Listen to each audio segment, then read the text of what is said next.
America's first known case of a more contagious coronavirus variant was recently discovered in Colorado. But what does that mean for us here in Central Texas? Our Leah McNeil went straight to the experts for answers.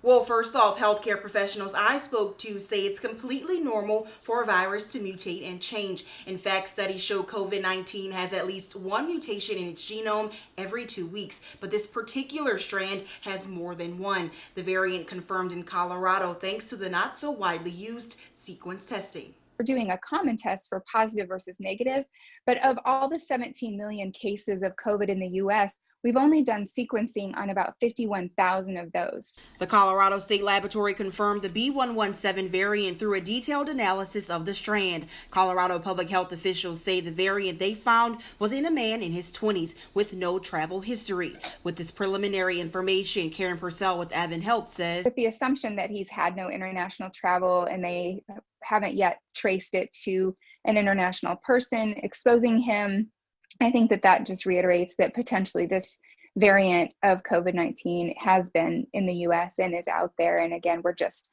discovering it because there was sequencing done. But if viruses mutate all the time, what makes this one special? Purcell explains research from the UK and Canada shows the symptoms for the B117 are the same as the normal strand of COVID-19, but there is an alarming difference. We know that it's spreading easier and faster, but we don't see an increased severity of illness. The reality is that it probably will, if it's not already in Texas.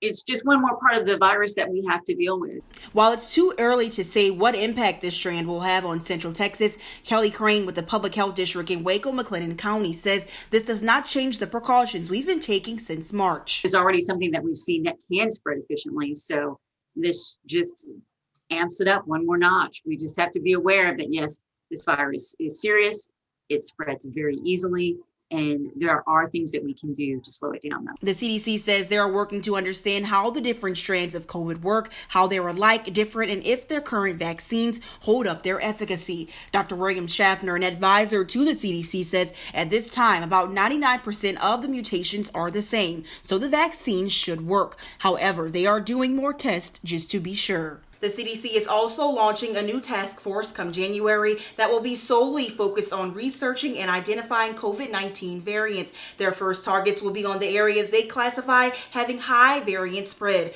which will be the UK, South Africa, and Nigeria. Reporting in Killeen, Leah McNeil, 25 News. Leah, thank you. The best way to protect yourself from any strand of the coronavirus is to continue wearing your mask, social distancing, avoiding large crowds, and practicing good hand hygiene.